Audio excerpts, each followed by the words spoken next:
അവനെയും രണ്ട് കുട്ടികളെയും ഭർത്താവിൻ്റെ അനിയൻ അതിദാരുണമായി വെട്ടിക്കൊലപ്പെടുത്തി. അവർ മൂന്നുപേരും ഉറക്കത്തിലായിരുന്നു. ഉറക്കത്തിൽ ആർക്കും ഒന്നും ചെയ്യാൻ കഴിഞ്ഞില്ല.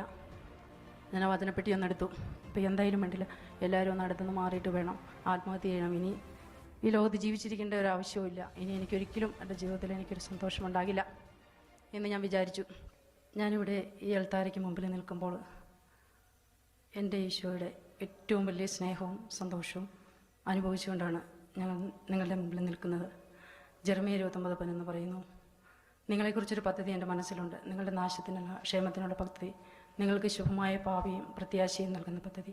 ദൈവത്തിൻ്റെ പദ്ധതിയാണ് ഞാനിന്ന് ഈ അൾത്താരയ്ക്ക് മുമ്പിൽ നിൽക്കുക, നിങ്ങളുടെ മുമ്പിലായിരിക്കുക എന്നാണ് ദൈവം എന്നെ തിരഞ്ഞെടുത്ത് മാറ്റി നിർത്തിയിരിക്കുന്നു. അനേകം മക്കൾക്ക് വേണ്ടി യേശുവിന് സാക്ഷ്യം വഹിക്കാൻ വേണ്ടി ഈ അൾത്താരയ്ക്ക് മുമ്പിൽ നിൽക്കുന്നു.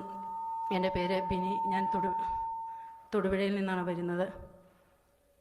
ഞാൻ ഒരു വിവാഹമൊക്കെ കഴിഞ്ഞ് സന്തോഷമായിട്ട് 2 മക്കളും ഭർത്താവും അടങ്ങുന്ന ഒരു കുടുംബം തൊടുപുഴ ഏഴുമട്ട എന്ന സ്ഥലത്താണ് എന്നെ വിവാഹം കഴിച്ച് വെച്ചിരുന്നത്. ഞാൻ സന്തോഷത്തോടുകൂടി നല്ലൊരു ഭർത്താവിനെ ദൈവം എനിക്ക് തന്നു. സന്തോഷമായിട്ട് കഴിയുന്ന കാലം പെട്ടെന്ന് ഒരു ദിവസം, അതായത് 2003 ജനുവരി 5 എൻ്റെ ഭർത്താവിനെയും 2 കുട്ടികളെയും ഭർത്താവിൻ്റെ അനിയൻ അതിദാരുണമായി വെട്ടിക്കൊലപ്പെടുത്തി. അവർ മൂന്നുപേരും ഉറക്കത്തിലായിരുന്നു. ഉറക്കത്തിൽ ആർക്കും ഒന്നും ചെയ്യാൻ കഴിഞ്ഞില്ല. എൻ്റെ അനിയൻ്റെ പേര് ജോഷി എന്നാണ്.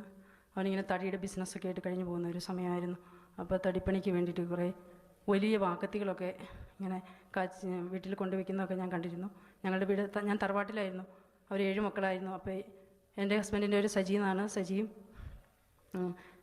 സജിയുടെ ചേട്ടൻ കെട്ടി വേറെ പോയിരുന്നു. പിന്നെ സജിയും ഞാൻ അനിയനും മാതാപിതാക്കന്മാരുമായിട്ട് ഒന്നിച്ച് കഴിഞ്ഞു വരികയായിരുന്നു. അപ്പോൾ ഒരു ദിവസം ഈ രാത്രി ഈ ജനുവരി 2003 ജനുവരി 3 ഇങ്ങനെ പുറത്ത് പോയിട്ട് കയറി വരുന്നൊരു സമയം. അപ്പോൾ ഞങ്ങളിങ്ങനെ വീട്ടിൽ ഈ കപ്പ പറിച്ച് ഉണങ്ങുന്നൊരു സമയമായിരുന്നു. അപ്പോൾ ചാച്ചൻ വീട്ടിലില്ലായിരുന്നു, ഞാനും അമ്മച്ചിയും. അപ്പോൾ സജിയാണ് ഇങ്ങനെ വീട്ടിലെ കുടുംബത്തിലെ എല്ലാ കാര്യങ്ങളും നോക്കിക്കൊണ്ടൊക്കെ ഇരുന്നത്. അപ്പോൾ ഈ ജോഷി പുറത്ത് പോയിട്ട് വന്നത്. അപ്പോൾ ഞങ്ങളിങ്ങനെ കപ്പയുടെ പണിയായിട്ട്, അപ്പോൾ ഞാനും അമ്മച്ചിയും കൂടി കുറച്ചൊക്കെ ചെയ്ത് വയ്ക്കുക, അപ്പോൾ രാവിലത്തേക്ക് എളുപ്പമുണ്ടാകുമെന്ന് കരുതി ഞങ്ങൾ. അപ്പോൾ സജി ഇങ്ങനെ പണിയൊക്കെ ചെയ്ത് മടുത്തിട്ട് അപ്പോൾ വീട്ടിൽ പനയൊക്കെ ചെത്തുന്നുണ്ടായിരുന്നു. അപ്പോൾ ഇച്ചിരി കള്ളൊക്കെ ചെത്തുകാരനോട് മേടിച്ച് കുടിച്ച് അധ്വാന ക്ഷീണം കൊണ്ട് പെട്ടെന്ന് ഒരു 7-7:30 സമയമായപ്പോഴാണ് പെട്ടെന്ന് അങ്ങ് ഉറങ്ങിപ്പോയി. ഞാനും 2 മക്കളെയും കുളിപ്പിച്ച്, മോന് 4 വയസ്സും മോൾക്ക് 1 വയസ്സും, 2 പേരെയും കുളിപ്പിച്ച് പപ്പയുടെ കൂടെ റൂമിൽ കിടത്തിയിട്ട് ഞാനും അമ്മച്ചിയും കൂടെ മിറ്റത്തിരുന്ന് കുറച്ച് നേരം എന്നാൽ ഇത് കപ്പയൊന്ന് ശരിയാക്കി വയ്ക്കാൻ രാവിലത്തേക്ക് എളുപ്പമുണ്ടല്ലോ എന്ന് വിചാരിച്ച് ഞങ്ങളിങ്ങനെ പുറത്തിരിക്കുമ്പോൾ എൻ്റെ അനിയൻ കടന്ന് വീട്ടിലേക്ക് കയറി വരുന്നത് ഞാൻ കണ്ടിരുന്നു. അപ്പോൾ കയറി വന്നിട്ട് ഞങ്ങളിങ്ങനെ കപ്പയ്ക്ക് പണിതുകൊണ്ടിരിക്കുക. കുറച്ച് കഴിഞ്ഞപ്പോൾ എൻ്റെ ഭർത്താവിൻ്റെ ഒരു കരച്ചിൽ ഞാൻ കേട്ടു. അപ്പോൾ ഞാൻ ഒരു ജനൽ ഇങ്ങനെ തുറന്ന് കിടപ്പുണ്ടായിരുന്നു. ഞാൻ ഓടിച്ചെന്ന് മുറ്റത്ത് ചെന്ന് നോക്കിയപ്പോൾ എൻ്റെ അനിയൻ ഇങ്ങനെ ഈ വലിയ വാക്കത്തി കൊണ്ട് എൻ്റെ ഭർത്താവിൻ്റെ കഴുത്തിന് വെട്ടി. ഭർത്താവ് ഇങ്ങനെ ബെഡ്റൂമിൽ 2 കെട്ടിലുണ്ടായിരുന്നു. അപ്പോൾ നടുക്കി ഇങ്ങനെ വീണിട്ട് നിലത്തിരുന്നിട്ട് ഇങ്ങനെ ഭയങ്കരമായിട്ട് കരയുന്നു. അപ്പോൾ ഞാൻ സ്വപ്നം കണ്ട് കരയുന്നതെന്ന് പറഞ്ഞ് ഞാൻ ഓടി വന്നത്. അപ്പോൾ ഇങ്ങനെ രക്തമെല്ലാം ഭിത്തിയിലൊക്കെ തെറിച്ച് ചീറ്റി. അപ്പോൾ ഞാൻ നോക്കുമ്പോൾ എൻ്റെ 2 മക്കളും 2 കെട്ടിലും ഒരാൾ പപ്പയുടെ കൂടെ, ഒരാൾ മറ്റേ കെട്ടിലിൽ കിടന്നിരുന്നു. അപ്പോൾ മക്കളെ 2 പേരെയും ഇങ്ങനെ മാറി മാറി വെട്ടുന്നത് ഞാൻ ജനലിക്ക് കൂടെ കണ്ടിരുന്നു. അപ്പോൾ ഒരു നിമിഷം ആർക്കും ഒന്നും ചെയ്യാൻ പറ്റിയില്ല. അയൽവക്കംകാരെല്ലാവരും ഓടിക്കൂടി. ഞാനപ്പോൾ തന്നെ അടുത്ത വീട്ടിലേക്ക് ഞാൻ ഓടിപ്പോയി. അയൽവക്കംകാരെല്ലാവരും ഓടി വന്നപ്പോഴേക്കും ആർക്കും ഒന്നും ചെയ്യാൻ പറ്റില്ല. പുള്ളി അത് അവിടെ ഇരുന്ന് ആ ബോഡിയിലിരുന്ന് വെട്ടി നുറുക്കി. എൻ്റെ ഭർത്താവ് മരിച്ചിട്ട് എനിക്കൊന്ന് കാണാൻ പോലും കിട്ടിയില്ല. അപ്പോൾ അത് കഴിഞ്ഞ് പിന്നെ എന്നെ എല്ലാവരും കൂടി മറക്കണം ഹോളി ഫാമിലി ഹോസ്പിറ്റലിലാക്കിയിരുന്നു. അപ്പോൾ ഈ അനിയൻ ഇങ്ങനെ വീടിൻ്റെ ഉള്ളിൽ തന്നെ ഇരുന്നു. ആ വീടിനുള്ളിൽ എല്ലാവരും പുറത്ത് വന്നിങ്ങനെ നിന്നെങ്കിലും അവന് പുറത്തിറങ്ങുമോ ഒന്നും ചെയ്തില്ല. കൈയൊക്കെ കഴുകി ഇങ്ങനെ വീട്ടിൽ തന്നെ ഇരിക്കുമായിരുന്നു. അപ്പോൾ പോലീസുകാർ വന്ന് അവനെ അറസ്റ്റ് ചെയ്ത് കൊണ്ടുപോയി. എന്നിട്ട് ഞാൻ പിറ്റേ ദിവസം പോസ്റ്റ്മോർട്ടമൊക്കെ കഴിഞ്ഞ് തൊടുപുഴയൊന്നും ചെയ്തില്ല, കോട്ടയത്ത് കൊണ്ട് ഈ പോസ്റ്റ്മോർട്ടം കഴിഞ്ഞ് പിറ്റേ ദിവസം മുതലക്കുടത്ത് കുന്നംകോട്ടച്ഛൻ ഇരിക്കുമ്പോഴാണ് അച്ഛൻ ഒരു നിമിഷം ഞാൻ അച്ഛൻ്റെ ആത്മാവിന് വേണ്ടി പ്രാർത്ഥിക്കുക. അച്ഛൻ കഴിഞ്ഞ ആഴ്ചയിൽ മരിച്ചുപോയി. എൻ്റെ മക്കളെയും ഹസ്ബൻഡിനെയൊക്കെ ശവസംസ്കാര ചടങ്ങ് നടത്തി തന്ന അച്ഛനാണ്. അച്ഛൻ്റെ ആത്മാവിന് വേണ്ടി ഈ നിമിഷം ഞാൻ ഈശോയോട് പ്രാർത്ഥിക്കുകയാണ്. അപ്പോൾ പിറ്റേ ദിവസം പോസ്റ്റ്മോർട്ടമൊക്കെ കഴിഞ്ഞ് ഞാൻ ഹോസ്പിറ്റലിൽ എന്നെ അഡ്മിറ്റ് ചെയ്തിരിക്കുക. എനിക്കൊന്നും അറിയില്ല. എന്നെ ഇങ്ങനെ കുത്തിവെക്കാനൊക്കെ ഇഞ്ചക്ഷൻ തരാനൊക്കെ ഇങ്ങനെ വരുന്നുണ്ട്. പക്ഷേ ഞാനൊന്നും ഇഞ്ചക്ഷനൊന്നും എടുപ്പിച്ചതായിട്ട് ഞാൻ ഓർക്കുന്നില്ല. എങ്കിലും എനിക്ക് നല്ല ബോധമുണ്ട്. എനിക്കൊന്നും പറയാനൊന്നുമില്ലായിരുന്നു. എന്നിട്ട് ഒരു 7 മണി സമയമായിപ്പോയിക്കും ഡെഡ് ബോഡിയൊക്കെ കൊണ്ടുവന്ന് പള്ളിയിൽ കൊണ്ടുവന്ന് വെച്ചു. അപ്പോൾ പള്ളിയിൽ കൊണ്ടുവന്ന് വെച്ച് ഒരു കണ്ണടച്ച് ഒരു തുറക്കുന്ന ഒരു നിമിഷം ഞാൻ സജിയെ ഞാൻ സിമിത്തേരി ചെന്ന് സജിയുടെ പെട്ടി ഇങ്ങനെ തുറന്നിട്ടില്ലായിരുന്നു. മക്കളെ മാത്രം ഒരു നിമിഷം കണ്ടുള്ളൂ. സിമിത്തേരി കൊണ്ടു ചെന്നിട്ട് ഞാൻ ഓർത്ത് എന്താ സജീനെ മാത്രം കാണിച്ചു തരാത്തെ. അപ്പോൾ ഞാനിങ്ങനെ പറഞ്ഞു എനിക്ക് സജിയെ കാണണം എന്ന് പറഞ്ഞപ്പോൾ അച്ഛൻ പറഞ്ഞു അവളെ ഒന്ന് തുറന്ന് കാണിച്ചു കൊടുക്ക് എന്ന് പറഞ്ഞു. തുറന്നിട്ട് ഒന്നും കാണാനൊന്നും ഉണ്ടായിരുന്നില്ലായിരുന്നു. ഓരോ ശരീരത്ത് വലിയ 36 വലിയ മുറിവുകളൊക്കെ ഉണ്ടായിരുന്നു. അപ്പോൾ മുഖമൊന്നും ഇങ്ങനെ കാണാനുണ്ടായിരുന്നില്ല. അവിടുന്ന് ഞാൻ എൻ്റെ വീട്ടിലേക്ക് എൻ്റെ വീട്ടുകാർ ഹോസ്പിറ്റലിൽ പിന്നെ ശവടക്കം കഴിഞ്ഞ് എൻ്റെ വീട്ടിലേക്ക് എന്നെ കൊണ്ടുപോയി. എല്ലാവരും എൻ്റെ വീട്ടിൽ ഉണ്ട്. ആർക്കും പ്രത്യേകിച്ച് ഒരവസ്ഥയില്ല, എന്ത് പറയണം എന്ത് ചെയ്യണമെന്ന് ആർക്കും ഒന്നും അറിയില്ല. അങ്ങനെ ഇരിക്കുമ്പോൾ എനിക്കിങ്ങനെ ശ്വാസമൊന്നും പോകില്ലായിരുന്നു. ശ്വാസം വിടാൻ പോലും എനിക്ക് ബുദ്ധിമുട്ടാണ്. ഭയങ്കര ഒരു അവസ്ഥയിൽ ഞാൻ ഇരിക്കുമ്പോൾ എനിക്ക് പിറ്റേ ദിവസം ഞാൻ പള്ളിയിലൊക്കെ പോയി. പള്ളിയിൽ നിന്നൊക്കെ ഞങ്ങൾ കലൂരാണ് എൻ്റെ വീട്, അവിടെ പൈങ്ങോട്ടൂർ അടുത്ത കലൂര്. അപ്പോൾ അവിടുന്ന് ഞങ്ങൾ മുതലക്കുടത്തിന് പള്ളിയിലേക്ക് വന്നു. ഞാൻ പള്ളിയിൽ നിന്നൊക്കെ ഇറങ്ങി ഓടി. അപ്പോൾ കുന്നംകൊട്ടച്ചൻ പറയുമായിരുന്നു ബിനി പള്ളിയിൽ വരുമ്പോൾ ഞങ്ങൾക്ക് പേടിയാണ്. ഞാൻ ഇറങ്ങി ഓടി സിമിത്തേരി പോയി മണ്ണൊക്കെ മാന്തി അങ്ങനെ ഭയങ്കരമായിട്ട് ഇങ്ങനെ വയലൻ്റായിട്ടൊക്കെ ഞാനിങ്ങനെ കാണിച്ചിരുന്നു. അപ്പോൾ ഞാൻ പിറ്റേ ദിവസം ഇങ്ങനെ കുർബാനയൊക്കെ കഴിഞ്ഞ് എല്ലാവരും എന്നെ ഉടുത്തൊരുക്കി കൊണ്ടുപോയി പള്ളിയിൽ കൊണ്ടുവന്നു, തിരിച്ച് വീട്ടിൽ കൊണ്ടുവന്നു. അങ്ങനെ ഇരിക്കുമ്പോൾ എനിക്ക് അങ്ങനെ പ്രാർത്ഥിക്കാനൊന്നും അറിയില്ല. അപ്പോൾ ഇങ്ങനെ ഒരാളുടെ മുമ്പിൽ നിന്നൊന്നും സംസാരിക്കാൻ പോലും എനിക്കറിയില്ലായിരുന്നു. ഞങ്ങൾ 4 മക്കളാണ്. എൻ്റെ മൂത്തതൊരു ആങ്ങളെ 2 അനിയത്തിമാരും. അപ്പോൾ എല്ലാവരും വീട്ടിലുണ്ട്. ഞാൻ എൻ്റെ ആങ്ങളയുടെ മോളോട് പറഞ്ഞു, അവളൊരു കുഞ്ഞ്. അപ്പോൾ അവളോട് പറഞ്ഞു വചനപ്പെട്ടി ഒന്ന് എടുത്തേ മോളേന്ന് പറഞ്ഞു. ഒന്നും ആരോടൊന്നും പറയാനില്ല, എല്ലാവരും എൻ്റെ ശുശ്രൂഷിച്ചുകൊണ്ടൊക്കെ ഇരിക്കുന്നു. അപ്പോൾ ഞാൻ ആ വചനപ്പെട്ടി ഒന്നെടുത്തു. ഇപ്പോൾ എന്തായാലും വേണ്ടില്ല, എല്ലാവരും ഒന്ന് അടുത്തുനിന്ന് മാറിയിട്ട് വേണം ആത്മഹത്യ ചെയ്യണം. ഇനി ഈ ലോകത്ത് ജീവിച്ചിരിക്കേണ്ട ഒരു ആവശ്യവുമില്ല. ഇനി എനിക്കൊരിക്കലും എൻ്റെ ജീവിതത്തിൽ എനിക്കൊരു സന്തോഷമുണ്ടാകില്ല എന്ന് ഞാൻ വിചാരിച്ചു. എന്നിട്ട് ഞാൻ മോള് വചനപ്പെട്ടി എടുത്ത് തന്നു. അപ്പോൾ ഞാൻ പറഞ്ഞു ഈശോയെ ഞാൻ മരിക്കാൻ പോവുക, ഈശോയ്ക്ക് എന്തെങ്കിലും എനിക്ക് അങ്ങനെയൊക്കെ അപ്പോഴേ ഈശോനെ വിളിക്കാൻ ചുമ്മാ ഞാനിങ്ങനെ അലക്ഷ്യമായിട്ടത് പറഞ്ഞത്. ഇങ്ങനെ പറഞ്ഞു എന്തെങ്കിലും ഈശോയ്ക്ക് എന്നോട് സംസാരിക്കാനുണ്ടോ എന്ന് ഞാനിങ്ങനെ മനസ്സിൽ വിചാരിച്ചിട്ട് ഒരു വചനം എടുത്തു.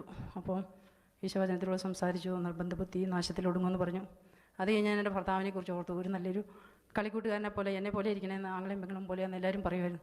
ഞങ്ങൾ ഒത്തിരി തമാശയൊക്കെ പറഞ്ഞ് ഒത്തിരി അങ്ങനെ സന്തോഷിച്ചിട്ടുണ്ട്. ഒരു കൂട്ടുകാരനെ പോലെ നല്ല സ്നേഹമുള്ള ആളായിരുന്നു. എന്നിട്ട് ഞാനിങ്ങനെ ഓർത്തു എന്തിനാ എനിക്കിങ്ങനെ ഒരു ഭർത്താവിനെ നൽകിയത്. ഒരു മദ്യപാനിയോ അല്ലെങ്കിൽ ചെയ്ത സ്വഭാവമുള്ള ആളായിരുന്നെങ്കിൽ എനിക്ക് ഇത്രയും വേദനിക്കണ്ടേ വരില്ലായിരുന്നല്ലോ. അപ്പം ഞാൻ ഇങ്ങനെ സജീവ ഓർത്തിട്ട് എടുത്തു. അപ്പോൾ ഒരു വചനം ഈശോ തന്നു, കാലത്തിൻ്റെ അവസാനം വരെ ഞാൻ നിന്നോട് കൂടെ ഉണ്ടായിരിക്കുമെന്ന് പറഞ്ഞു. അത് കഴിഞ്ഞ് മോനെക്കുറിച്ച് ഓർത്ത് മോനെ 4 വയസ്സ് അവനെ ഞാൻ സ്കൂളിൽ കൊണ്ട് ചേർത്ത് അന്നൊരു ഞായറാഴ്ച ഞങ്ങൾ മുതൽക്കൂടുതൽ ഒരു കല്യാണമൊക്കെ കൂടി ഒത്തിരി ഐസ്ക്രീമൊക്കെ അവൻ തിന്നിട്ട് നല്ല മിടുക്കനായിരുന്നു. എൻ്റെ പോലെ നല്ല മിടുക്കനായിട്ട് നല്ല ബുദ്ധിയും നല്ല സൗന്ദര്യവും അവനുണ്ടായിരുന്നു. അപ്പോൾ അവൻ മരിക്കുന്നതിന് മുമ്പ് പറയുമായിരുന്നു ഞാൻ പള്ളിയിൽ അച്ഛനാവുന്ന വളരെ ഉറച്ച സ്വരത്തിലൊക്കെ അവനങ്ങനെ സംസാരിക്കുമായിരുന്നു. അവനെന്തെങ്കിലും കുസൃതിയൊക്കെ കാണിക്കുമ്പോൾ ഞാനിങ്ങനെ കരഞ്ഞ് കാണിക്കും. അപ്പോൾ അന്ന് പറയും കണ്ണീര് വന്ന് തുടച്ചിട്ട് പറയുമായിരുന്നു മമ്മിക്ക് ഞാനല്ലേ ഉള്ളേ, മമ്മി എന്തിനാ കരയുന്നത്, മമ്മിക്ക് ഞാനുണ്ട് വലുതാകുമ്പോൾ മമ്മിക്ക് ഞാൻ എല്ലാ കൂട്ടവും വാങ്ങിച്ചു തരും, ചുരിദാറ് സാരിയൊക്കെ വാങ്ങിച്ചു തരും. അങ്ങനെ എപ്പോഴും വന്ന് ഞാൻ ചുമ്മാ അടവ് കാണിക്കുന്ന അന്നേരം അവനിങ്ങനെ വന്ന് കണ്ണീര് തുടയ്ക്കുമായിരുന്നു. അപ്പം ഞാൻ ഓർത്ത് ദൈവം എങ്ങനെയൊരു മോനെയും ദൈവം തന്നിട്ട് എനിക്കത് കാണാൻ പോലുമില്ല, ഭാഗ്യമില്ലല്ലോ, എന്തിനാ അങ്ങനെ തന്നെ. കുറേ പരാതികൾ പറഞ്ഞിട്ട് ഞാൻ എൻ്റെ മോനെക്കുറിച്ച് ഓർത്തിട്ട് വചനം എടുത്തു. അപ്പോൾ അവനാ ജീവിച്ചിരിക്കുമ്പോൾ എൻ്റെ കണ്ണുനീര് തുടച്ച പോലെ തന്നെ ഈശോ സംസാരിച്ചു. ഹൃദയം നുറുങ്ങുന്നവർക്ക് കർത്താവ് സംയോസ്തനാണ് എന്ന് പറഞ്ഞു. പിന്നെ മോളെക്കുറിച്ച് 2 പേരും നവംബർ മാസത്തിലുള്ള. അപ്പോൾ 1 വയസ്സ് കഴിഞ്ഞിട്ടേ ഉണ്ടായിരുന്നുള്ളൂ. മോളിങ്ങനെ കുരിശ് വരച്ച് മാത്രം ഇങ്ങനെ കാണിക്കുമായിരുന്നു, ഇങ്ങനെ കുരിശ് വരയ്ക്കണമെന്നും പറഞ്ഞു. അപ്പോൾ ഇങ്ങനെ പിച്ച വെച്ച് മഞ്ഞപ്പാൽ കുടിച്ച് നടക്കുന്ന സമയം. അപ്പം അവളും നല്ല വെളുത്ത് സുന്ദരിയായിരുന്നു. അപ്പോൾ ഞാൻ ഓർത്തു എന്തിനാ എനിക്കിങ്ങനെ ഒരു മോളെ തന്ന, എൻ്റെ വയറ്റിൽ ജനിച്ചുകൊണ്ടല്ലേ ഇവരൊക്കെ ഇങ്ങനെ നഷ്ടമായി പോയത് എന്ന് വിചാരിച്ച് ഞാൻ മോളെക്കുറിച്ച് കുറച്ച് ഒരു വചനം എടുത്തു. അന്നേരം അവൾ സംസാരിക്കുന്ന പോലെ എൻ്റെ നാമത്തിൽ എന്ത് ചോദിച്ചാലും ഞാൻ നിങ്ങൾക്കത് സാധിച്ചു തരുമെന്ന് എനിക്കറിയില്ല. പക്ഷെ അന്ന് ആ ഒരവസ്ഥയിൽ എനിക്കിന്നും ആ വചനങ്ങൾ എല്ലാം എൻ്റെ മനസ്സിലുണ്ട്. അത് ദൈവം ഹൃദയത്തെ കുറിച്ചിട്ട് തന്ന പോലെ. അങ്ങനെ ഞാൻ ഇരിക്കുമ്പോൾ എനിക്ക് ശ്വാസമൊന്നും പോകില്ലായിരുന്നു. പക്ഷേ എല്ലാവരും പുറമൊക്കെ ഇങ്ങനെ തടവി തന്ന് കഞ്ഞി വെള്ളമൊക്കെ കോരി തന്ന് അങ്ങനെ ഇരിക്കുന്നൊരവസ്ഥ. ജനുവരി 14-ാം തീയതി അന്ന് ഈ നമ്മുടെ പ്രിയപ്പെട്ട തോമസ് അച്ഛൻ അടിമാലിയിൽ ശ്രീവാമല പള്ളിയിൽ ധ്യാനിക്കാൻ പോകുന്ന സമയം. അപ്പോൾ കലൂരിലെ ഒരു വീട്ടിൽ അവിടുത്തെ ചേച്ചിയും ചേട്ടനും ഇങ്ങനെ എൻ്റെ അവസ്ഥ അറിഞ്ഞിട്ട് ഇങ്ങനെ വീട്ടിലേക്ക് വിളിച്ച് പറഞ്ഞു ഞങ്ങളുടെ വീട്ടിലൊരു അച്ഛൻ വരുന്നുണ്ട്, ബിനിയെ ഒന്ന് കൊണ്ടുപോകാം പ്രാർത്ഥിക്കാനെന്ന് പറഞ്ഞു. അപ്പോൾ ശരി അച്ഛൻ വരുമ്പോൾ ഞങ്ങൾ അറിയിക്കാം. അച്ഛൻ ആദ്യം വന്ന് എൻ്റെ തലയിൽ എന്നെ ഇങ്ങനെ നോക്കിയിട്ട് എൻ്റെ തലയിൽ കൈവച്ച് പ്രാർത്ഥിച്ചു. ഒന്നും പറഞ്ഞില്ല. അച്ഛൻ അങ്ങ് പോയി. അവർ വീട് വെഞ്ചിച്ചുകൊണ്ടിരിക്കുക. അപ്പോൾ അച്ഛൻ്റെ ടീം അംഗങ്ങളെല്ലാവരും ഉണ്ട്. അപ്പോൾ അച്ഛൻ്റെ കൂടെയുള്ള ടീമിൽ വർക്കുന്നൊരു ചേച്ചി ഇങ്ങനെ വന്ന് എന്നോടിങ്ങനെ സംസാരിച്ചു. കുറേ ഈശോ എനിക്കങ്ങനെയൊന്നും അറിയില്ലായിരുന്നു. ഞാൻ അങ്ങനെ ഒരു ധ്യാനമോ അങ്ങനെയൊന്നും കൂടിയിട്ടില്ല. എനിക്കങ്ങനെ എല്ലാം ഈശോയുടെ ദൈവത്തിൻ്റെ അനുഗ്രഹമാണ്, ഇതൊന്നും എനിക്കറിയില്ലായിരുന്നു. അപ്പോൾ ചേച്ചി എന്തൊക്കെയോ കുറേ കാര്യങ്ങൾ ഇങ്ങനെ പറഞ്ഞിട്ട് പറഞ്ഞു മോൾക്ക് ക്ഷമിക്കാൻ പറ്റുമോ. ഒന്നും എൻ്റെ മനസ്സിൽ കയറിയിട്ടില്ല, എനിക്കൊന്നും അറിയില്ല, ഞാനൊന്നും കേട്ടിട്ടുമില്ല. അപ്പോൾ ചേച്ചി ഇങ്ങനെ പറഞ്ഞുകൊണ്ടേയിരുന്നു. അപ്പോൾ അത് കഴിഞ്ഞ് അച്ഛൻ വന്നൊന്ന് തല കൈവച്ച് വീണ്ടും ഒന്ന് പ്രാർത്ഥിച്ചു അച്ഛനും. അപ്പോൾ ഈ ഡാലി ചേച്ചി എനിക്ക് ഇങ്ങനെ കുറേ നമ്മുടെ മാർപ്പാപ്പ വെടിയേറ്റ കാര്യം ഒക്കെ ഇങ്ങനെ പറഞ്ഞു, ക്ഷമിക്കുന്നൊരവസ്ഥയെക്കുറിച്ച് ബോധം വീണപ്പോഴൊക്കെ ആദ്യം അന്വേഷിച്ചത് ആ വെടി നിറയൊഴിച്ച ആളെയാണ് അന്വേഷിച്ചത്. അവനോട് ക്ഷമിച്ച് പോയി അവന് വേണ്ടി പ്രാർത്ഥിക്കുക, അങ്ങനെയൊക്കെ മാർപ്പാപ്പ പറഞ്ഞ കാര്യങ്ങളൊക്കെ പറഞ്ഞു തന്നു. പിന്നെ ഒറീസയിൽ കാറിനകത്തിട്ട് ചുട്ടുകൊന്ന ഗ്ലാഡിസ് സ്റ്റെയിൻസിൻ്റെയും ഗ്രഹം സ്റ്റെയിൻസിൻ്റെയും കാര്യമൊക്കെ പറഞ്ഞു. അപ്പോൾ അവരൊരു മിഷണറി ആയിരുന്നു. 2 മക്കളെയും ഭർത്താവിനെയും കാറിലിട്ട് ചുട്ടുകൊന്നപ്പോൾ അവർ ആ നിമിഷം തന്നെ മുട്ടുകുത്തി നിന്ന് ഈശോ ഇവർ ചെയ്യുന്നത് ഇവരോട് ക്ഷമിക്കണമേ എന്ന് പ്രാർത്ഥിച്ചു എന്നൊക്കെ പറഞ്ഞു. ഇതൊന്നും എനിക്കറിയില്ല, അവരിതൊക്കെ അനുഭവങ്ങളൊക്കെ പറഞ്ഞു തന്നു. അത് കഴിഞ്ഞ് അച്ഛൻ വീണ്ടും വീടൊക്കെ വെഞ്ചരിച്ചിട്ട് വീണ്ടും തിരിച്ചു വന്നിട്ട് എനിക്ക് തൻ്റെ തലയിൽ കൈവച്ച് നന്നായിട്ട് പ്രാർത്ഥിച്ചു. എന്നിട്ട് മോൾക്ക് ക്ഷമിക്കാൻ പറ്റുമോ എന്ന് ചോദിച്ചു. അപ്പം ഞാൻ വെറുതെ ചുമ്മാ അച്ഛനിങ്ങനെ ചോദിക്കുകയാണല്ലോ എന്ന് വിചാരിച്ച് ഞാനിങ്ങനെ വെറുതെ ഇങ്ങനെ മൂളി. അപ്പം പിന്നെ അച്ഛൻ കുറേ ഈശോയെക്കുറിച്ചും കുറേ കാര്യങ്ങളൊക്കെ പറഞ്ഞു തന്ന് അത് കഴിഞ്ഞിട്ട് ചോദിച്ചു, ക്ഷമിച്ചാൽ ഒത്തിരി ദൈവാനുഗ്രഹം കിട്ടുമെന്ന് പറഞ്ഞു. അപ്പോൾ അതെൻ്റെ ഹൃദയത്തിലൊന്ന് കൊണ്ട് ദൈവാനുഗ്രഹം അതെന്താ എനിക്കറിയില്ല. അപ്പോൾ എന്നാലും അതെനിക്കത് എന്തോ ഹൃദയത്തിലൊന്ന് ടച്ച് ചെയ്തു. അപ്പോൾ അച്ഛൻ പറഞ്ഞു ഒരുപാട് ദൈവാനുഗ്രഹം കിട്ടും. അപ്പോൾ ഒരു ഹല്ലേലൂയ പറയാൻ പറഞ്ഞു. നമ്മൾക്ക് ക്ഷമിക്കാൻ പറ്റുമെന്ന് ചോദിച്ചാൽ ക്ഷമിക്കാൻ പറ്റുന്നു. അത് കഴിഞ്ഞ് ചോദിച്ചു പൂർണ്ണമായിട്ടും ക്ഷമിക്കാൻ പറ്റുമോ എന്ന് ചോദിച്ചു. അപ്പോൾ എൻ്റെ ഹൃദയത്തിൽ നിന്ന് ഞാനിങ്ങനെ ക്ഷമിക്കാൻ പറ്റുമെന്ന് എൻ്റെ ഹൃദയത്തിൽ നിന്നാണ് ഞാനത് പറഞ്ഞത്, പുറമേ ഒന്നുമല്ല. ഹൃദയത്തിൽ നിന്ന് ഞാൻ പറഞ്ഞപ്പോൾ എൻ്റെ ഹൃദയത്തിലെന്ന് പറഞ്ഞാൽ മനസ്സെന്ന് പറഞ്ഞാൽ ഒരു ടൺ കണക്കിന് ഭാരം ഇരിക്കുന്ന ഒരവസ്ഥ, എനിക്ക് ശ്വാസം പോലും ഞാൻ പറഞ്ഞില്ല വിടാൻ പറ്റില്ല. അപ്പോൾ ക്ഷമിച്ചു എന്ന് ഞാൻ ഉള്ളിൽ നിന്ന് പറഞ്ഞപ്പോൾ തന്നെ എനിക്ക് ഭാരമില്ലാത്ത ഒരവസ്ഥ എനിക്കുണ്ടായി. എൻ്റെ മനസ്സിലെനിക്ക് ഒന്നുമില്ല, ഒരു ഭാരവും എൻ്റെ മനസ്സിലില്ല. ഹൃദയത്തിൽ നിന്ന് ഞാൻ ക്ഷമിച്ചു കഴിഞ്ഞപ്പോൾ ആ ദൈവാനുഗ്രഹം കേട്ടപ്പോൾ എൻ്റെ മനസ്സിൻ്റെ ഭാരമില്ല, ഞാൻ ഭാരമില്ലാത്തൊരവസ്ഥ. ഞാൻ കൈ ഉയർത്തി ഹല്ലേലൂയൊക്കെ പറഞ്ഞു. എൻ്റെ കൈ എനിക്ക് ഒന്ന് ആദ്യമായിട്ട് ഞാൻ ജീവിതത്തിൽ പറയുന്ന ഹല്ലേലൂയ. കൈ ഉയർത്തിയിട്ട് എനിക്ക് താത്താൻ പോലും പറ്റിയില്ല. ക്ഷമിച്ച് കഴിയുമ്പോൾ ഭയങ്കര ഒരു സന്തോഷം എൻ്റെ ഉള്ളിൽ വന്നു. അത് ധ്യാനം കൂടിയപ്പോൾ ഞാൻ ഈശോയോട് പ്രാർത്ഥിച്ചു, എനിക്ക് ജോഷിയുടെ അടുത്ത് പോകണം വീണ്ടും. അപ്പോൾ തൃശ്ശൂർക്ക് മാറിയത് ഞാൻ അറിഞ്ഞില്ലായിരുന്നു. പിന്നെ ജയിലിൽ കൂടെ ഉണ്ടായിരുന്ന ഒരാളൊക്കെ ഇങ്ങനെ ജോഷിയുടെ വിശേഷങ്ങളൊക്കെ പറയുമായിരുന്നു. പിന്നെ അവരുമായിട്ട് കോണ്ടാക്റ്റ് ഇല്ലാണ്ട് വന്നു.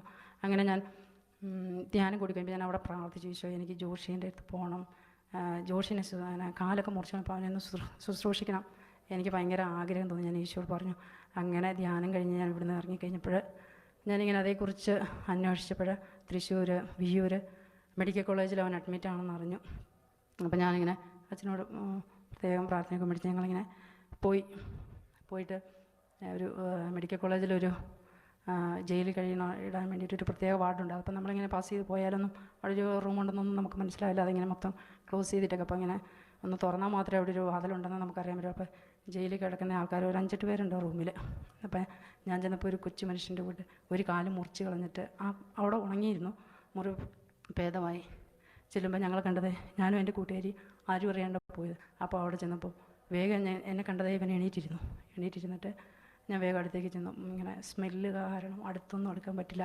അതുപോലെ മറ്റേ മുറിച്ച കാല് ഉണങ്ങിയിരുന്നു, ഇടത് കാലം മുറിച്ചത്, വലത് കാല് ഇങ്ങനെ ഭയങ്കര തടിയൊക്കെ ആയിട്ട് പാദമൊക്കെ ഇങ്ങനെ ചക്കയൊക്കെ വിണ്ടു കയറി കോടാലിക്ക് വെച്ചേക്കും പോലെ പാദമൊക്കെ വിണ്ടു കയറി ഇങ്ങനെ രക്തവും വെള്ളവും പഴുപ്പും എല്ലാം ഒലിച്ച് ഇങ്ങനെ ബെഡിൻ്റെ അടിയിൽ ഒരു ബേസിനിൽ ഇങ്ങനെ എല്ലാം തൂത്ത് പറിക്കണം. അതിൻ്റെ സ്മെല്ല് ആരും അടുത്തേക്കാൻ പറ്റില്ല. അപ്പോൾ എനിക്ക് ചെന്ന വഴി അവനെ തലോടാനാണ് തോന്നിയത്. അപ്പോൾ അങ്ങനെ ഞാൻ ചെയ്തില്ല. പിന്നെ പോലീസുകാർ എല്ലാവരും ഇങ്ങനെ അവർ നോക്കുന്ന 2 പേരുണ്ട്. എനിക്ക് ശരിക്കും പല പ്രാവശ്യം എൻ്റെ കൈ ഇങ്ങനെ അറിയാതെ പോകുമായിരുന്നു അവനൊന്ന് തലോടാനായിട്ട്. എന്നിട്ട് ഒരു 2-2.5 മണിക്കൂർ ഞാൻ അവനോട് സംസാരിച്ചു. എൻ്റെ കാല് ഞാൻ നിന്നും അടുത്തു. എനിക്ക് വെരിക്കോസിൻ്റെ പ്രശ്നമായതുകൊണ്ട് എൻ്റെ കാലിൽ അങ്ങനെ പോയിട്ട് എനിക്ക് അത്രയും സമയം ഞാൻ നിന്നപ്പോഴേക്കും എൻ്റെ കാലൊക്കെ മടങ്ങി ഇരിക്കാനൊന്നും നമുക്ക് പറ്റില്ല, അത് വെച്ച് ഇങ്ങനെ തൊടാൻ പോലും പറ്റില്ല. അപ്പോൾ ഞാനിങ്ങനെ സംസാരിച്ചു അവനോട്. അവൻ വളരെ ശാന്തനായിരുന്നു, എല്ലാം കേട്ടിരുന്നിട്ട് പറഞ്ഞു ഈശോയോട് പ്രാർത്ഥിക്കണം എന്ന് പറഞ്ഞു. അപ്പോൾ പ്രാർത്ഥിക്കണം എന്ന് പറഞ്ഞപ്പോൾ പറഞ്ഞു എനിക്ക് പ്രാർത്ഥിക്കാൻ അറിയില്ലെന്ന് പറഞ്ഞു. അപ്പോൾ പ്രാർത്ഥിക്കാൻ പറഞ്ഞു കൊടുത്തു. എന്നിട്ട് പറഞ്ഞു നിന്നെ ഞാൻ കൊണ്ടുപോയി നോക്കാം, അതിനെ ഞാൻ വന്നേക്കണം, ഈശോയാണ് എന്നെ പറഞ്ഞയച്ചത്. നിന്നെ അവസ്ഥയിൽ ഇവിടെ ഇട്ടിട്ട് പോയാൽ പെട്ടെന്ന് നിനക്ക് ഷുഗർ ഉണ്ടായിരുന്നു, അതുകൊണ്ടാണ് കാല് മുറിച്ച് കളയേണ്ടത്, അസുഖം കൂടി നീ പെട്ടെന്ന് മരിച്ചു പോകും. അപ്പോൾ ഈശോയുടെ ക്ഷമ ചോദിക്കുക, ചെയ്തതൊക്കെ ഈശോയുടെ ഏറ്റുപറ, കരഞ്ഞേറ്റുപറ, ഈശോ നിന്നെ ഇവിടുന്ന് അത്ഭുതകരമായിട്ട് രക്ഷിക്കും, നിന്നെ കൊണ്ടുപോയി ഞാൻ നോക്കാം എന്നൊക്കെ ഞാൻ പറഞ്ഞു. അപ്പം ഞാൻ ഫോൺ നമ്പറൊക്കെ കൊടുത്തു. ഞാൻ ചോദിച്ചു, ഞാനിങ്ങനെ വാതോരാതെ അവനോട് ഇങ്ങനെ സംസാരിക്കുമായിരുന്നു. നിന്ന സമയം മുഴുവൻ നോൺ സ്റ്റോപ്പ് ഇല്ലാണ്ട് ഞാനിങ്ങനെ അവനോട് സംസാരിച്ചു, ദൈവം അവിടെ സംസാരിച്ചതാണ്. അപ്പോൾ ഒരു അതിശയം എൻ്റെ നേരെ ഇങ്ങനെ നോക്കിയിട്ട് അവൻ പറഞ്ഞു, എന്നെ കൊണ്ടുപോയി വലിയ പ്രതികാരം ചെയ്യാനാണോ ആ ഒരു ചിന്ത അവൻ്റെ മനസ്സിൽ തോന്നിയെന്ന് എനിക്ക് തോന്നിയപ്പോൾ ഞാൻ പറഞ്ഞു, ജോഷി എന്നെ ഇങ്ങനെ നോക്കുന്നത് ഞാൻ കൊണ്ടുപോയി വലിയ പ്രതികാരം ചെയ്യാനാണ് നീ വിചാരിക്കുന്നത്, എൻ്റെ ഈശോയാണ് ഇങ്ങോട്ട് പറഞ്ഞേച്ച്, നിനക്ക് ആഗ്രഹമുണ്ട് തീർച്ചയായിട്ടും ദൈവം ഇവിടെ അത്ഭുതം പ്രവർത്തിക്കും, അതുകൊണ്ട് ഇറങ്ങാൻ ആഗ്രഹമുണ്ട്, എൻ്റെ കൂടെ പോരാൻ ആഗ്രഹമുണ്ടെങ്കിൽ ഞാൻ തീർച്ചയായിട്ടും നിന്നെ കൊണ്ടുപോയി നോക്കാം, എനിക്ക് വീടില്ല നിനക്കും വീടില്ല, പക്ഷേ തമ്പുരാൻ തരും വീട്, നിനക്ക് പോരാൻ തയ്യാറാണെന്ന് ചോദിച്ചപ്പോൾ ഞാൻ പോരാന്നൊക്കെ പറഞ്ഞു. അപ്പോൾ ഞാൻ ഫോൺ നമ്പറൊക്കെ കൊടുത്തു, അതൊക്കെ പുള്ളി വാങ്ങിച്ചെടുത്തു. അപ്പോൾ ഇനി ഞാൻ വരും. അപ്പം അങ്ങനെ ഞാൻ പിന്നെ എൻ്റെ കൂട്ടുകാരിയും കുറേ നേരം അവളോട് സംസാരിച്ചു. ഞാനിങ്ങനെ കഴിഞ്ഞിട്ട് ഞാനിങ്ങനെ ഫോൺ നമ്പർ എടുത്തത് പോലീസുകാർ ഓടി വന്ന് ബാഗ് തുറന്നത്, എന്താ എടുക്കുന്നതെന്ന് ചോദിച്ചു. ഞാൻ പറഞ്ഞു ഒരു ഫോൺ നമ്പർ കൊടുക്കാൻ വേണ്ടി. അപ്പോൾ ഒന്നും കൊടുക്കാനൊന്നും പറ്റില്ല, നമുക്കൊരു സാധനം പുറത്തുനിന്ന് ചെല്ലുന്ന ആൾക്ക് ഒന്നും കൊടുക്കാനൊന്നും പറ്റില്ല. അപ്പോൾ ഞാൻ പറയും ഫോൺ നമ്പർ കൊടുക്കാൻ വേണ്ടിയിട്ടാണ്. അപ്പോൾ ശരി കൊടുത്തു. അങ്ങനെ ഫോൺ നമ്പറൊക്കെ കൊടുത്തു. അവൻ ഇങ്ങനെ കുറേ കാര്യങ്ങൾ പറഞ്ഞ് ഞാൻ ചെയ്ത് തെറ്റിപ്പോയി എന്നൊക്കെ പറഞ്ഞ് ഇങ്ങനെ പറഞ്ഞു, എന്തൊക്കെയോ ഇങ്ങനെ ഉള്ളിലുണ്ടായിരുന്നു പറയണം എന്നുള്ളത്, അതിൻ്റെ മുഖം അത് വ്യക്തമായിരുന്നു. അപ്പം ഞാൻ പറഞ്ഞു ഇപ്പം ഞങ്ങൾ പോവുക, പിന്നെ വരാം എന്നും പറഞ്ഞ് ഞങ്ങൾ അവിടെ നിന്ന് പോന്നത് കഴിഞ്ഞ് ഒരു സെപ്റ്റംബർ 5-ാം തീയതി നമ്മുടെ തോമസ് അച്ഛനും, അപ്പോൾ ഞാനിങ്ങനെ പോയിട്ട് വന്ന് അച്ഛനോട് വിശേഷമൊക്കെ പറഞ്ഞു. അപ്പോൾ ഞാൻ പറഞ്ഞു അച്ഛൻ അവനെ പണ്ട് തിരുവനന്തപുരത്ത് വെച്ച് കുംസാരിച്ചിരുന്നു എന്ന് പറഞ്ഞു. അപ്പോൾ പറഞ്ഞു നമുക്കൊന്ന് കുംസാരിപ്പിക്കാം. അപ്പോൾ അച്ഛൻ റെഡിയായി. അച്ഛൻ പറഞ്ഞു, അച്ഛൻ്റെ വലിയ മനസ്സിന് ദൈവത്തെ മുൻപിൽ സമർപ്പിച്ച് തിരുനന്ദി പറയുക. അപ്പോൾ അച്ഛൻ പറഞ്ഞാൽ പോകാം, ഇവിടുത്തെ സിബി സാർ അഡ്വക്കേറ്റാണല്ലോ. പിന്നെ ഞാനിങ്ങനെ പറഞ്ഞു എനിക്ക് അവനിങ്ങനെ ഇറക്കണം എന്ന് ആഗ്രഹമുണ്ട്, 1,00,000 രൂപ വേണമെന്ന് പറഞ്ഞ് ഇറക്കാൻ, അത് ദൈവം തരും നമുക്ക്. അപ്പോൾ ഞാൻ അവനോടും അങ്ങനെയാണ് പറഞ്ഞത്, നിനക്ക് ഇറങ്ങാൻ ആഗ്രഹമുണ്ടെങ്കിൽ നിൻ്റെ മനസ്സ് മാറിയ ദൈവം അത്ഭുതം പ്രവർത്തിക്കുന്നു, അപ്പോൾ 1,00,000 രൂപ വേണം. അപ്പോൾ സിബി സാറുവിൻ്റെ കാര്യങ്ങളൊക്കെ അറിയാൻ വേണ്ടി സിബി സാറും അച്ഛനും ഞങ്ങൾ ഇവിടുന്ന് അച്ഛനവിടെ തൊഴിലേക്ക് വന്നു. ഞങ്ങൾ എല്ലാവരും കൂടി പ്രാർത്ഥിച്ച് ഒരുങ്ങി ഇവിടെ നിന്ന് തൊട്ട് ഫുൾ ടൈം അവിടെ തൃശ്ശൂർ വിയ്യൂർ വരെ ഞങ്ങൾ നിർത്താതെ പ്രാർത്ഥിച്ച് ഞങ്ങൾ അവിടെ ചെന്നു ജോഷിനെ. അപ്പോൾ അച്ഛൻ ഊറാലയും ആനാമ്പള്ളം എല്ലാം അച്ഛൻ്റെ കയ്യിലുണ്ട്. ഞങ്ങൾ അവിടെ ചെന്നിറങ്ങി. അപ്പോൾ ഒരു ഫോം പൂരിപ്പിച്ച് കൊടുക്കണം നമുക്ക് കാണണമെങ്കിൽ, അപ്പോൾ നമ്മുടെ ഐഡൻറ്റി കാർഡൊക്കെ കാണിക്കണം. അപ്പോൾ ഞങ്ങൾ ചെന്ന് അവിടെ ഇരിക്കുന്ന പോലീസുകാരോട് പറഞ്ഞു, ഞങ്ങളിങ്ങനെ തൊഴിലിൽ നിന്ന് വരുവാണ്, ഒരു ജോഷിയെ കാണാൻ വന്നതാണ്, കാലൊക്കെ മുറിച്ച് കളഞ്ഞ്. അന്നേരം ആ പോലീസുകാർ പറഞ്ഞു ജോഷി ഇന്ന് രാവിലെ വെളുപ്പിനെ മരിച്ചു പോയെന്ന് പറഞ്ഞു. അപ്പോൾ ചോദിച്ചപ്പോൾ എന്താ പിന്നെ പറയുക. അപ്പോൾ അവൻ്റെ ഡെഡ് ബോഡി ഒന്ന് കാണാൻ വേണ്ടി കുറേ നേരം ഞങ്ങളിങ്ങനെ അവിടെ നിന്നു. അത് കാണാൻ പറ്റിയില്ല. പിന്നെ ഞങ്ങളവിടെ നിന്ന് തിരിച്ചു പോന്നു. അപ്പോൾ ഞങ്ങളുടെ പ്രാർത്ഥന മുഴുവൻ, അതായത് അവൻ ആ മരണസമയം ആ മരിക്കുന്ന ടൈമിൽ ഞാൻ അവിടെ ചെല്ലാനും ഈശോയെക്കുറിച്ച് പറഞ്ഞു കൊടുക്കാനും എൻ്റെ സ്നേഹം ഈശോയുടെ സ്നേഹവും അവന് നൽകാനും എല്ലാം ദൈവം അനുവദിച്ചു. അപ്പോൾ അവൻ പറഞ്ഞു, ഹൃദയത്തിൽ നിന്ന് പറഞ്ഞു, ഒരുപാട് അനുഭവിച്ചു, ചെയ്ത് തെറ്റിപ്പോയെന്ന് പറഞ്ഞു. അങ്ങനെ ഞങ്ങൾ അവിടുന്ന് പോകുന്ന പിറ്റേ ദിവസം പോസ്റ്റ്മോർട്ടം ഒക്കെ കഴിഞ്ഞ് അവർ തന്നെ അതിൻ്റെ ചിലവൊക്കെ എടുത്ത് ഇവിടെ മുതലക്കൊടുത്ത് പള്ളിയിൽ കൊണ്ടുവന്ന് അടക്കി.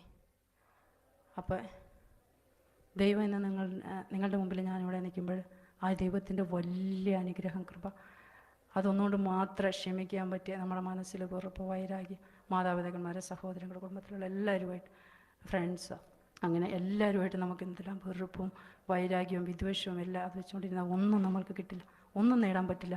എല്ലാം വിട്ടുകൊടുത്ത് ഈശോയുടെ കരങ്ങളിലേക്ക് കൊടുത്ത് കുറച്ച് നഷ്ടങ്ങളൊക്കെ അവിടെ ഉണ്ടാകും. പക്ഷേ റോമായിട്ട് 28 പറയുന്നില്ലേ, ദൈവത്തെ സ്നേഹിക്കുന്നവർക്ക് അവിടുത്തെ പദ്ധതി അനുസരിച്ച് വിളിക്കപ്പെട്ടവർക്ക് സകലവും, ഒരു കാര്യമെന്നല്ല, സകലവും നന്മയ്ക്കായിട്ട്